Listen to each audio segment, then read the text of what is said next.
galing. Doon sa taas. Ngayon, bababa ka. Ang unang-una ay kitchen. With microwave oven. Meron silang lutuan. Mas dito, may lagay na may kape. Ito ang aming si Tess. Ito ang mga rooms. Diyan sila.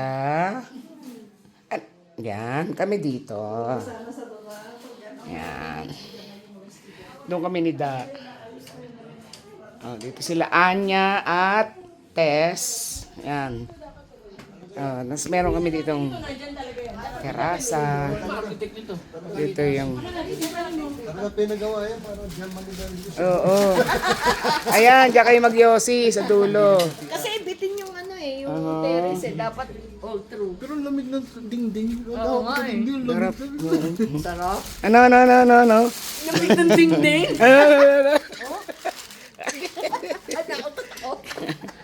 Ay, puta ka. Ay, Diyos ko, ututin. Sabi namin, ang lamig.